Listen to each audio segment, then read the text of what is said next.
we used to train. All the staff were trained in how to deal with violent prisoners without putting the prisoner's life at risk at all.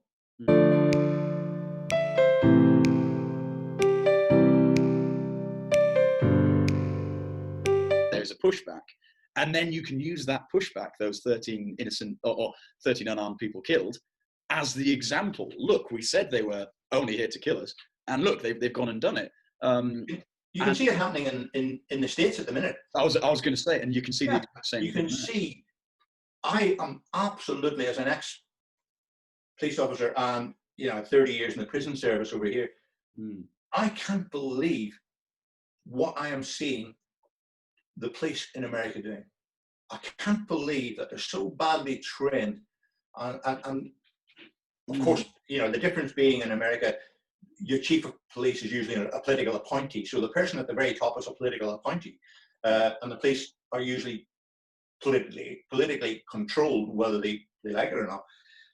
But some of the responses have just played into the hands of the people on each side.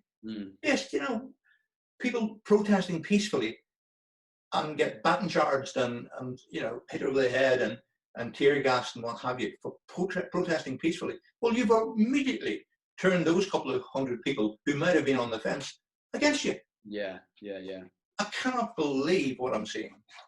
So could I ask, because I'm curious about that. There's been, in between all the hysterics, there has been talk of police reform, which I think is what should be the outcome of this. Like, there's social issues to be discussed, but the main thing, as far as I'm concerned, is that the police is in need of reform. Effectively, whether it's a race thing, that's a different conversation. Well, I'm not going to immediately jump on, but there is certainly a lack of training, which I think we're really seeing being borne out there. I mean, I heard an interview with this guy, a military man, who said he deployed in Iraq. They trained for 18 months for a 6-month deployment. So they're training three times as long as they're actually doing. And then something ludicrous, like there is less than a couple of hours a month in physical, combative training that police officers do. Yeah.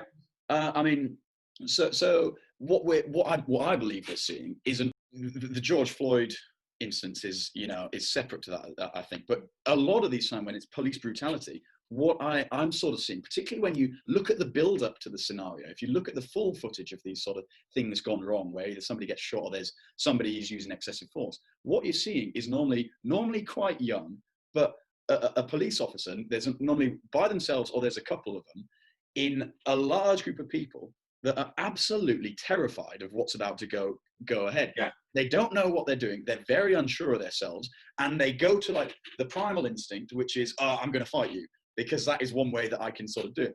And is that coming from a dark part in them? Is it coming from a deeply driven race thing? I don't know. But what it does scream of is somebody who is unsure and certainly not confident in their position and what they're meant to do in those scenarios. There's zero seemingly efforts to de-escalate situations. There are zero efforts to sort of bring it to a calm closure. It's very much, I will use force because I don't actually know what else to do.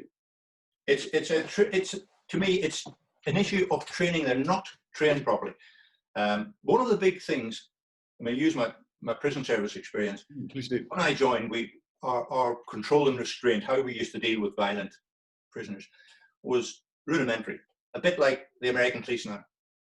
But after we killed a few people, when I say that, it was accidental, reckless, call it what you will. But we learned from that, and we thought, and it took the police a lot longer to learn.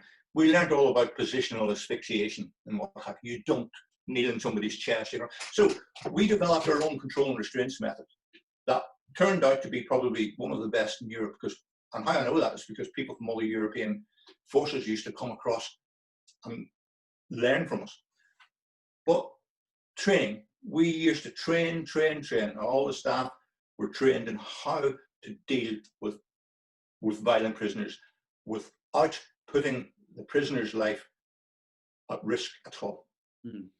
And one of the things that happens is other prisoners see you doing that and think, well, that's fair. You know, that prisoner spat in that officer's face and he's now been, you know, he's in arm restraints and yeah, it's hurting him. But that's how you get the control. But we're not punching them. We're not leaning on top of them so that they can't breathe. You never grab anybody's head or put your arm in their neck. It just doesn't happen because it's dangerous, because it's counterproductive. Because when prisoners see you treating somebody else properly without having to resort to reckless violence, they respect that. What people on the street in America see is an untrained, I'm flabbergasted at how poorly trained the American police are. It's all armored cars, overwhelming force, but of course that comes from the top.